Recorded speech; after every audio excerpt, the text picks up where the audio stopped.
Good afternoon, everyone. My name is Evelyn F. Barbosa, and my report is all about Chapter 2, Alternative Ways in Assessing Learning, which is my report is all about Lesson 3, Performance Assessment. What is performance assessment?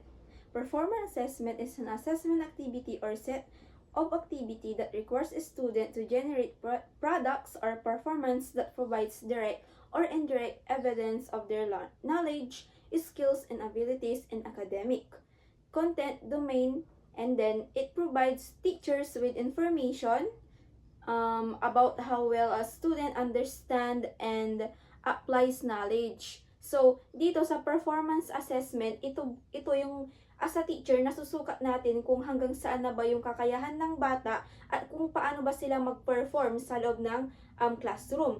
Dito natin nakikita yung ability nila and then knowledge na natututunan nila inside the room na na-apply nila sa sarili nila. So, dito din, yung mga activities na pinapagawa natin sa kanila, dito natin nakikita yung mga skills ng mga bata, kung sino ba yung mas nakakaintindi dun sa tinuturo natin, or kung sino pa yung kailangan ng guide. Para sa atin as a teacher, mas mag-guide pa natin yung mga student natin para gawin nila yung mga performance na mas magagamit pa nila sa future na kailangan nila. So, what is performance assessment? Product-based assessment is used for assessing learning outcomes that involve designing or creating projects or products such as research paper, art exhibits, reflective essays, and portfolios. So, yung performance assessment, dito din natin nasusukat kung ano ba yung mga kakayahan ng student natin sa paggawa ng mga portfolios, essays, and then kung paano ba nila parang na-expand yung skills nila by creating a projects or creating a products, and then nagagamit din nila ito by creating research paper.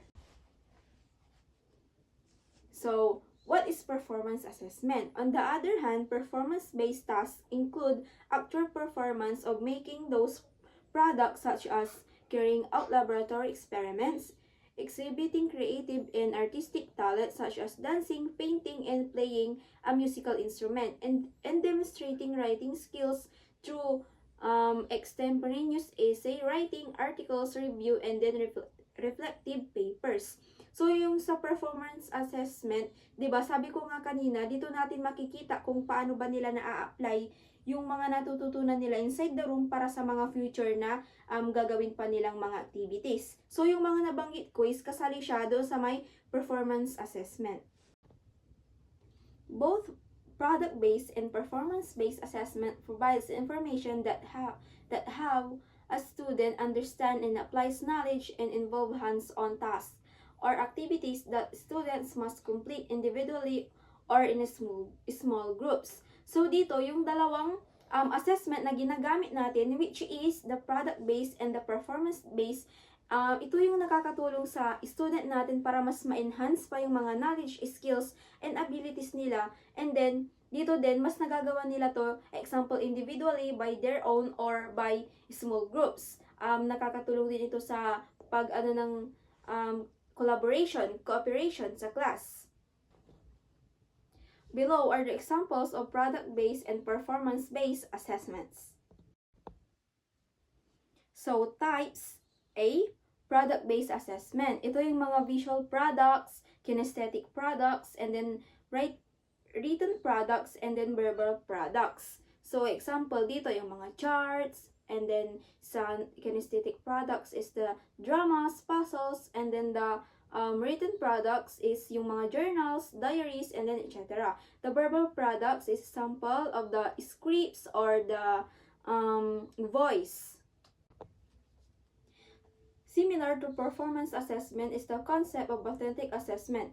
Authentic assessment requires students to actually demonstrate their skills and applying skills and knowledge they have learned from class. It involves tasks that resemble what people do in the real setting or context, such as doing an actual research, making a case study, giving a speech, or performing on a stage. So, yung sa authentic assessment, ito yung real world real world na pinapagawa natin sa mga bata or real world na performance. Ito yung nagagawa nila by their own experience or kasama nila yung mga classmates nila, and then mas nagkakaroon ng collaboration and cooperation yung mga bata dahil sa authentic assessment. Dahil dito nga, mas nakaka-relate sila dahil authentic assessment yung pinapagawa natin sa kanila, which is involve yung real life situation.